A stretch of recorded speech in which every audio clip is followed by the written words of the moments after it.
IBN 7 हौसला है। और देश दिन भर में हमारे रिपोर्टर्स आपके शहर की हर जरूरी खबर लेकर तैयार हैं। लखनऊ से हमारे साथ जुड़ेंगे अनुराग त्रिपाठी, पटना से प्रभाकर कुमार, भोपाल से मनोज शर्मा और चंडीगढ़ से अंकुश महाजन। देश दिन भर में खबरों के सिलसिले की शुरुआत के लिए चलते हैं लखनऊ मेरे सहयोगी अनुराग त्रिपाठी के पास। उन्नाव के परिजन घाट में 100 मिलने का मामला भी ठंडा भी नहीं हुआ कि उन्नाव की रिजर्व पुलिस लाइन में आज सैकड़ों की तादाद में नरकंकाल मिलने से हड़कंप मच गया। ये नरकंकाल एक कमरे में कई बोरों के अंदर बंद पाए गए। एक साथ इतने नरकंकालों को देखकर कोई भी सिहर उठेगा। आप सोच रहे होंगे कि आखिर इतनी तादाद में कंकाल आए कहां से। ये तस्वीर है उन्नाव पुलिस लाइन की, जहां एक कमरे में कई साल से एक कंकाल बंद थे। हमारी टीम जब खिड़की के रास्ते अंदर दाखिल हुई तो मंजर डरा देने वाला था। यहाँ कई नरकंकाल पड़े हुए थे। जब हमने आसपास की बोरियों को खंगाला तो उसमें भी कई कंकाल मिले। खास बात यह है कि इस कमरे के बगल में ही पुलिस जवानों के कमरे हैं और सामने महिला थाना। इतनी बड़ी तादाद में कंकाल यहाँ कैसे आए और ये किन लोगों के हैं, इसका जवाब किसी के पास नहीं। कमरे और बोरियों की हालत देखकर साफ है कि इन्हें कई साल से खोला नहीं गया था। इस मामले में पुलिस ने जांच के आदेश दे दिए हैं। सवाल यह है कि आखिर यहाँ इतने नरकंकाल होने की खबर किसी को क्यों नहीं हुई। यूपी के राज्यपाल राम नाईक ने बीएसपी और विधायक दो आज लोगों को रद्द कर दिया है। सदस्यता रद्द कर दी गई है। बताया जा रहा है कि इन दोनों की सदस्यता इसलिए रद्द की गई है कि ये विधायक रहते हुए पीडब्ल्यूडी में ठेकेदारी में लगे थे। उत्तर प्रदेश के राज्यपाल ने बलिया की रसड़ा विधानसभा सीट से बीएसपी विधायक उमाशंकर सिंह और महाराजगंज की फरेंदा सीट से बीजेपी विधायक बजरंग बहादुर सिंह की सदस्यता रद्द की है। आरोप है कि 2009 से ठेकेदारी कर रहे उमाशंकर सिंह ने मार्च 2012 में विधायक चुने जाने के बाद भी ये काम जारी रखा, जबकि बजरंग बहादुर ने 15 अक्टूबर 2012 को लोक निर्माण विभाग में ठेका लिया था। बता दें कि यूपी के लोकायुक्त जस्टिस एनके मेहरोत्रा सरकारी ठेका लेने के आरोप में विधायक उमाशंकर सिंह और बजरंग बहादुर सिंह को दोषी पाते हुए मुख्यमंत्री अखिलेश यादव को अपनी जांच रिपोर्ट सौंप दी थी। ये रिपोर्ट सीएम ने राज्यपाल को भेज दी। पश्चिमी यूपी में हाईकोर्ट बेंच की मांग को लेकर आज वकीलों ने जमकर हंगामा और तोड़फोड़ की। मुरादाबाद में हाईकोर्ट बेंच की मांग को लेकर वकील काफी अरसे से मांग करते आ रहे हैं। सभी वकील इकट्ठा होकर मार्च निकाल रहे थे कि तभी कुछ भड़के वकीलों ने आसपास दुकान लगा रहे दुकानदारों पर गुस्सा उतार दिया। उनका सामान तक उठाकर फेंक दिया। इससे वहां हड़कंप मच गया। आरोप है कि तोड़फोड़ के दौरान पुलिस मूक दर्शक बनी रही। इसके बाद सभी वकील हड़ताल पर बैठ गए। तोड़फोड़ करने के सवाल पर वकीलों का कहना है कि उन्होंने प्रशासन को पहले ही जानकारी दे दी थी कि आज बंद रहेगा। बिहार और झारखंड की खबरों के लिए अब चलते हैं मेरे सहयोगी प्रभाकर के पास। पटना यूनिवर्सिटी में छात्र संघ चुनाव कराने की मांग के मामले ने आज इतना तूल पकड़ लिया कि पुलिस और छात्रों में जमकर झड़प हुई। ये छात्र सीनेट की बैठक में छात्र संघ सदस्यों को नहीं बुलाए जाने से खफा थे। छात्रों का गुस्सा और पुलिस का लाठीचार्ज। ये तस्वीरें हैं पटना यूनिवर्सिटी की। छात्र संघ चुनाव जल्द कराने की मांग कर रहे छात्रों को सीनेट की बैठक में नहीं बुलाया गया। इसके बाद सैकड़ों की तादाद में छात्र यूनिवर्सिटी के गेट पर जमा होने लगे। जब पुलिस हालात पर काबू करने वहां पहुंची तो बात और बिगड़ गई। छात्रों को काबू करने के लिए पुलिस ने जमकर लाठियां भांजी, जिसमें कई छात्रों को चोट भी आई है। हालांकि फिलहाल हालात काबू में हैं, लेकिन हालात की गंभीरता को देखते हुए पुलिस बल वज्र वाहन के साथ बड़ी संख्या में मौजूद है। वहीं पूरे मामले पर यूनिवर्सिटी प्रशासन खामोश है। झारखंड के बोकारो से अगवा की गई डीएवी की छात्रा को पुलिस ने गिरिडीह से बरामद कर लिया। इस मामले में पुलिस ने जीएवीएम नेता मकसूद आलम के बेटे पे शिकंजा कसा है। बोकारो थर्मल से अगवा करने के बाद छात्रा को अपहरणकर्ताओं ने गिरिडीह के निमिया घाट थाना क्षेत्र के इसरी बाजार के एक बंद फैक्ट्री में रखा था। बता दें कि बुधवार को सुबह से चल रहे आंदोलन को देखते हुए पुलिस के आला अफसर लगातार कैंप कर रहे थे और परिजनों से बात कर छात्रा की सकुशल रिहाई का भरोसा दे रहे थे। जीवीएम नेता मकसूद आलम के बेटे राजा आलम पर आरोप था कि उसने सोमवार देर रात छात्रा का अपहरण उसके घर से ही कर लिया था। इस मामले में कल डीजीपी ने भी बोकारो निवास में पुलिस के आला अफसरों से बातचीत कर हालात का जायजा लिया था। यह घटना काफी शर्मनाक है, जिसके चलते पूरा बीटीपीएस शहर काफी आंदोलित हो चुका था। लेकिन इस घटना में अपहरित को हम लोगों ने 48 आवर्स से में बरामद कर लिया है। झारखंड के धनबाद में प्रशासन की काहिली के बाद खुद महिलाओं ने नशेड़ियों और शराब माफियाओं को सबक सिखाने का बीड़ा उठाया है। नशा मुक्ति अभियान के तहत आज महिलाओं ने हाथ में झाड़ू और बेलन लेकर शराबियों की जमकर धुलाई की। धनबाद के पाटुकी में महिलाओं के हाथ में झाड़ू और बेलन देखकर शराबी अपना रास्ता बदल लेते हैं। जो हत्थे चढ़ गया उसकी तो शामत आ गई। महिलाएं तभी शराबियों को घर जाने देती हैं जब वो दोबारा शराब न पीने की कसम खाता है। महिलाओं का कहना है कि शराबियों की वजह से औरतों का जीना दूभर हो गया है। राह चलती महिलाओं के लिए तो परेशानी और ज्यादा है। ऐसे में घर में बंद रहने वाली महिलाओं ने खुद अपनी हिफाजत करने का बीड़ा उठाया। महिलाओं के इस रूप से घबराए शराब के ठेकेदारों ने भी महिलाओं के खिलाफ केंदुआडीह थाना में मारपीट और लूटपाट की शिकायत दर्ज कराई है। तो गलत बात है ना कि हम सही काम के लिए निकले हैं, अगर हमको गलत उपयोग करके आदमी अगर अंदर करवाने चाह रहे हैं, लेकिन ये तो हो नहीं सकता क्योंकि हम अपना में सही हैं और सही काम करने के लिए, न्याय के लिए हम निकले हैं। मामला थाना पर खबर मिला, यहाँ कलाली में मारपीट लोग कर रहा है। हम आए तो देखे कुछ यहाँ पर तो चला गया था लोग। खबरों का सिलसिला आगे जारी रखेंगे। भोपाल से मेरे सहयोगी मनोज शर्मा। जबलपुर में आज सुबह से लगातार हो रही बारिश ने शहर के यातायात पर असर डाला है, लेकिन चंद घंटों की इस बारिश ने सरकारी स्कूलों में इंतजामों की पोल खोलकर रख दी। ये तस्वीर है गवर्नमेंट स्कूल रेलवे सराय की, जहां थोड़ी देर की बारिश ने स्कूल परिसर को तालाब में बदल दिया। स्कूल आए बच्चों को इस तालाब को पार करके अपनी अपनी कक्षाओं तक पहुंचना पड़ा। इस दौरान कुछ बच्चे फिसल कर गिर पड़े और उन्हें हल्की चोटें भी आईं। स्कूल प्रिंसिपल का कहना है कि बारिश से भरने वाले पानी के लिए कोई निकासी नहीं है, जिसकी वजह से यहाँ ऐसे हालात बन जाते हैं। प्रिंसिपल के मुताबिक उन्होंने नगर निगम को कई बार इसकी जानकारी दी, लेकिन निगम की ओर से कोई कदम नहीं उठाया गया। हमारे स्कूलों में यहाँ पे पानी आनी हो जाता है तो इधर फिसल के गिर जाते काई आई। नाली की व्यवस्था नहीं है हमारे इधर। हमारे स्कूल में नाली में जरे जरे पानी भर जाते काई हो जाती है। नगर निगम में हम लोगों ने जॉन कार्यालय गोकुलदास धर्मशाला में भी एप्लीकेशन दी है, लेकिन वहाँ से अभी तक कोई भी सुनवाई नहीं हुई है। मध्य प्रदेश के सिवनी में खुदाई के दौरान प्राचीन दीवारें सामने आई हैं। देखने में ये दीवारें किसी मंदिर की लग रही हैं। अब इन दीवारों को देखने के लिए हजारों की तादाद में लोग आ रहे हैं। प्राचीन मठ मंदिर में खुदाई के दौरान मिली ये दीवारें मंदिर के गर्भगृह की बताई जा रही हैं। प्राचीन मठ मंदिर का इतिहास आदि शंकराचार्य से जुड़ा है। ऐसी मान्यता है कि आदि शंकराचार्य ने विश्व यात्रा के दौरान सिवनी में एक मठ स्थापित किया था और कुछ वक्त बाद स्थानीय लोगों ने इस मंदिर का निर्माण किया, मगर मंदिर पुराना होने की वजह से ट्रस्ट ने जीर्णोद्धार का फैसला किया। इसी दौरान दीवारें सामने आ गईं। फैसले के बाद लोग अब ऐसे कयास लगा रहे हैं कि पद्मनाभ मंदिर की तरह इस मंदिर के नीचे भी खजाना हो सकता है। उनकी मांग है कि इसकी और खुदाई की जाए, मगर मंदिर प्रशासन ने इससे छेड़छाड़ से इनकार कर दिया है।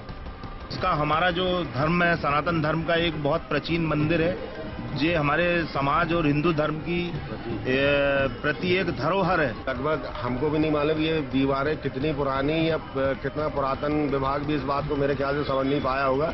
तो हजारों साल भी पुरानी हो सकती, 100 साल की भी पुरानी हो सकती। छत्तीसगढ़ के गरियाबंद में एक बत्ती कनेक्शन योजना में सरकार ने गाँव वालों को बिजली तो दे दी, लेकिन भारी भरकम बिल आने लगे और जब बिल नहीं चुकाए गए तो बिजली काट दी गई। घूस फूस से बनी एक छोटी सी झोपड़ी में 80 वॉट का एकमात्र बल्ब। झोपड़ी में बिजली की जरूरत को पूरा किया गया सरकार की एकल बत्ती कनेक्शन योजना के जरिए, लेकिन जब एक महीने का बिल 1260 रुपए आया तो झोपड़ी में रहने वाले रतिराम के हाथ पांव फूल गए। वो बिल नहीं चुका पाया तो उसकी झोपड़ी की बिजली काट दी गई। ये कहानी सिर्फ रतिराम की ही नहीं, मैनपुर विकास खंड के बेसराझर गाँव का यही हाल है। बिजली विभाग ने 15 दिन से बिजली बिल जमा नहीं करने के कारण पूरे गाँव की बिजली काट रखी है। इस गाँव में कुछ 100 परिवार हैं और सभी कमार जनजाति के हैं। यही नहीं, गवरमुडा और भाताडीह गाँव में भी बिजली काट दी गई है। 15 दिन हो गए। क्यों काट दिए? बिल नहीं पट रहा है, इसलिए काट दिए। इसलिए काट दिए। कितना बिल आया था? 1500 2000। आपके घर में क्या क्या है? कुछ नहीं, सिर्फ एक बल्ब जल रहा है।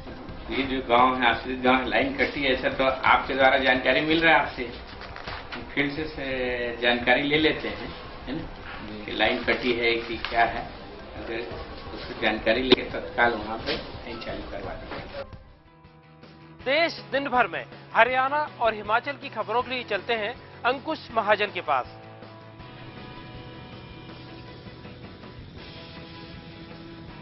हरियाणा के रेवाड़ी में एक खाली पड़े प्लॉट में युवक की लाश मिलने से सनसनी फैल गई। जांच में पुलिस को पता चला है कि एक दिन पहले ही मृतक की पत्नी की भी हत्या हुई थी। रेवाड़ी के रामपुरा इलाके में पुलिस को राजेंद्र नाम के युवक का शव मिला। जांच में सामने आया कि ये वही शख्स है जिसकी तलाश पुलिस को उसकी पत्नी ललिता की हत्या के मामले में थी। ललिता की कल शाम को चाकू से गोद कर हत्या कर दी गई थी। मामले में पुलिस ने पति राजेंद्र के खिलाफ केस दर्ज कर उसकी तलाश शुरू कर दी थी, मगर अब जब राजेंद्र का शव बरामद हुआ तो हड़कंप मच गया। राजेंद्र ने खुदकुशी की है या उसकी हत्या हुई, पुलिस इसकी जाँच में जुटी है। शुरुआती जाँच में पुलिस यही मान रही है कि राजेंद्र ने पत्नी की हत्या के बाद खुदकुशी की है। कल इसके घर में जो इसकी वाइफ के मर्डर हुआ था, जिसमें इस पर शक किया हुआ था कि इसने मर्डर किया हुआ है, जो आज सुबह इतला मिली कि ये डेड बॉडी पड़ी है। तो पुलिस रामपुरा पुलिस ने आके इसको देखा कि भाई ये राजेंद्र नाम का वही व्यक्ति है, तो इसकी तफ्तीश जारी है। हिमाचल प्रदेश में पिछले 2 दिनों से हो रही रुक रुक कर बारिश और बर्फबारी की वजह से शीतलहर चल रही है। 21 जनवरी से यहां पर मौसम खराब बना हुआ है। राजधानी शिमला में ठंड ने लोगों की मुसीबत बढ़ा दी है। शिमला में ठंड कम होने का नाम नहीं ले रही। आज भी हल्की बर्फबारी ने लोगों को राहत नहीं मिलने दी। धूप के साथ साथ बर्फ के फाहों ने पहाड़ों का तापमान गिरा दिया है। जाखू, रिज और इसके आसपास के इलाकों में दोपहर के वक्त हल्की बर्फबारी हुई। वहीं जनजातीय इलाकों में भी खून जमा देने वाली ठंड पड़ रही है। लाहौल स्पीति जिला मुख्यालय केलांग में न्यूनतम तापमान 12 डिग्री से नीचे चला गया है। इस वजह से पानी के स्रोत भी जम गए हैं। उधर कन्नौर जिले के कल्पा में न्यूनतम तापमान -5, मनाली में -2, डलहौजी में 1 और शिमला में 1.5 डिग्री सेल्सियस दर्ज किया गया। तेज बर्फीली हवाओं की वजह से लोग घरों के भीतर ही सिमट कर रह गए हैं। मौसम विभाग ने अभी और बर्फबारी की चेतावनी जारी की है। साथ ही बर्फीले तूफान से भी होशियार रहने को कहा है। उत्तर प्रदेश के गोंडा में प्रशासन के तमाम दावों के बावजूद अवैध खनन का कारोबार थम नहीं रहा। हमारी पड़ताल में सामने आया कि गोंडा के देहात कोतवाली इलाके में खनन माफिया के आगे पुलिस भी बेबस है। पिछले दिनों कोर्ट ने नोटिस देकर अवैध खनन पर जिला प्रशासन से रिपोर्ट मांगी थी और इस पर रोक लगाने का आदेश दिया था। मुरादाबाद के मझौला थाना क्षेत्र में प्रशासन की छापेमारी में सरकारी राशन की कालाबाजारी करने का मामला सामने आया है। सिटी मजिस्ट्रेट की तरफ से की गई छापेमारी में गरीबों को बांटे जाने वाला 100 क्विंटल से ज्यादा गेहूं एक ट्रैक्टर ट्रॉली में लदा पड़ा मिला। पीलीभीत के न्यूरिया क्षेत्र में घर में सो रहे 20 साल के एक युवक पर एक शख्स ने तेजाब फेंक दिया। पीड़ित लड़के को अस्पताल में भर्ती कराया गया। घायल लड़के का चेहरा आधा जल चुका है।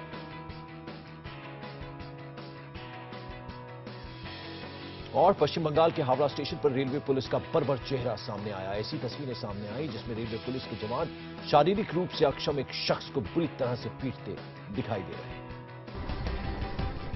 हावड़ा रेलवे स्टेशन की ये तस्वीरें रेलवे पुलिस का शर्मनाक चेहरा बेपर्दा करती हैं। चश्मदीदों के मुताबिक आरपीएफ के जवान ने शारीरिक रूप से कमजोर शख्स को जमकर पीटा। जख्मी हालत में पीड़ित को अस्पताल में भर्ती करवाया गया है। पीड़ित शख्स दिल्ली का रहने वाला है और वो कोलकाता में गंगा सागर मेला घूमने गया था। चश्मदीदों के मुताबिक आरपीएफ जवान ने इस शख्स की पिटाई सिर्फ इसलिए की क्योंकि आरपीएफ वालों के कहने पर जल्दी जल्दी स्टेशन से बाहर नहीं निकल पा रहा था। वहीं पूर्वी रेलवे का कहना है कि मामले की विभागीय जांच के आदेश दे दिए गए हैं। रेल प्रशासन के मुताबिक सीसीटीवी फुटेज के आधार पर आरोपी पुलिस वालों की पहचान हो चुकी है और आरोप सही पाए जाने पर कार्रवाई की जाएगी। वहीं सामाजिक संगठनों ने इस घटना की निंदा करते हुए मानवाधिकार मंच पर मामला उठाने की बात कही है। हमारे ईस्टर्न रेलवे के जो सिक्योरिटी सेटअप है उसने निर्णय लिया है कि इसकी पूरी जांच करेंगे और जांच में जो पाया जाएगा कि दोषी उसके खिलाफ सख्त कार्रवाई की जाएगी।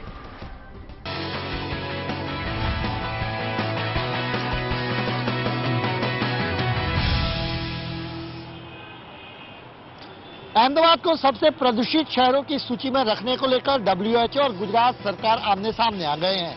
WHO की हाल ही की रिपोर्ट में ये दावा किया गया है कि अहमदाबाद देश के 5 सबसे प्रदूषित शहरों में से एक है, जिसका गुजरात सरकार ने जबरदस्त विरोध किया है।